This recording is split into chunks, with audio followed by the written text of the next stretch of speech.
Hey everyone, so this video is going to be about something that happened about a month ago to Phantom.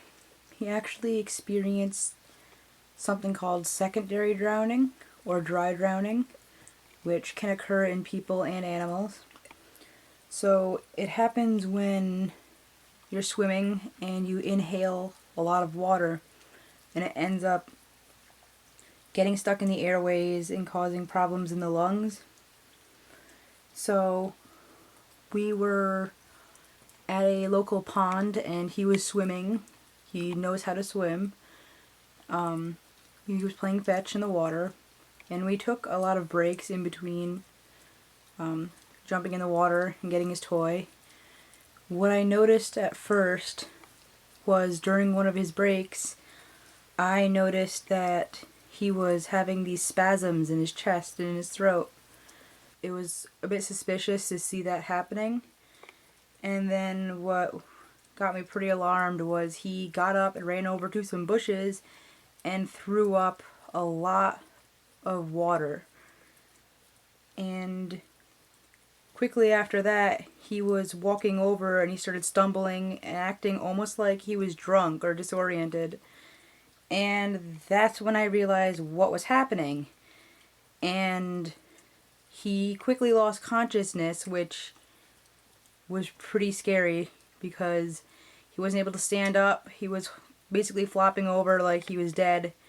And when I looked at his gums, they were like a bluish white color, and I knew that he was experiencing secondary drowning. Now, I am not a vet, but I do know basic animal CPR and like mouth to nose. I learned it in a vet tech course, but I am not a vet, but I did what I needed to do, and I gave him mouth to nose because his heart was still beating. But always call a vet if you see your animal experiencing these types of symptoms after swimming, especially if your dog doesn't know how to swim and fell in the water. Always call your vet. And if your vet is not open, you call an emergency vet right away, and they will tell you what you need to do and get there as fast and as safe as you possibly can. So,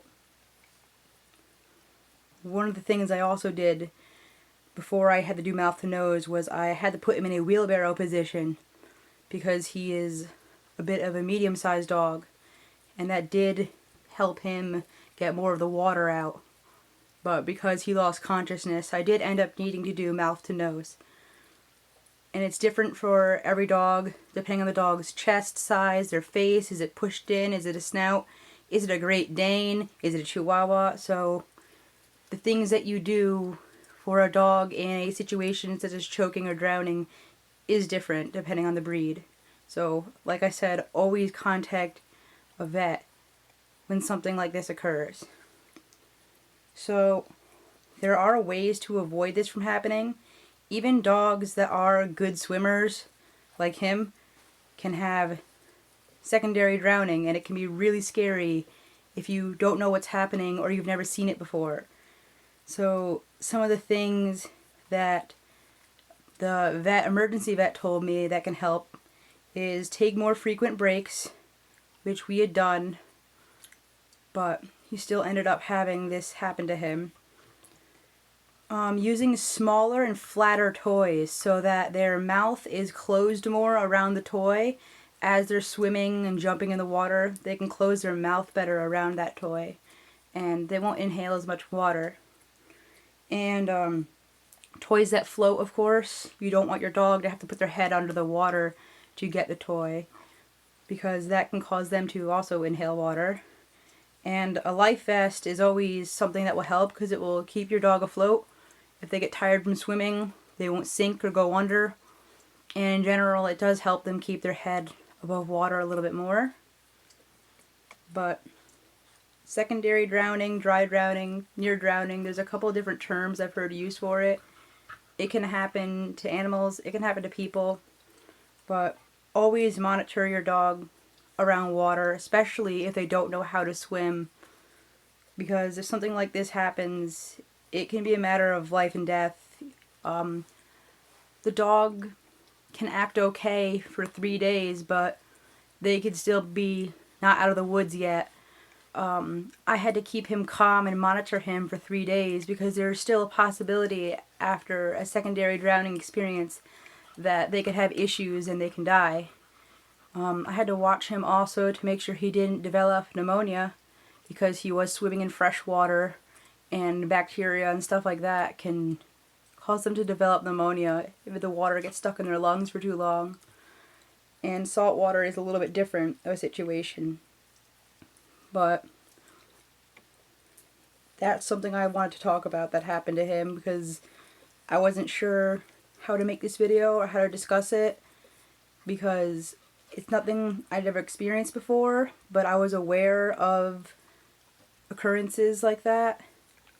But again, if your dog loves to swim or is not great around water and you see them starting to behave suspiciously, spasming, like throwing up, their gums are like getting pale, it's a sign that you should really call your vet, because if we hadn't brought him to the vet to get him on oxygen and to check up on him to make sure he was going to be okay after that episode, like, he might not have lived.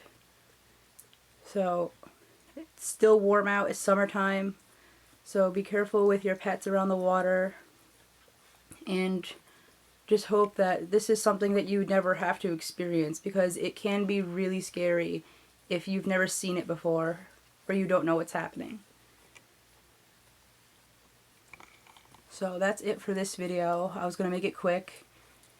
If you're wondering what Phantom is doing, he is trying to get peanut butter out of the Kong. And I'm pretty sure there's nothing left in there.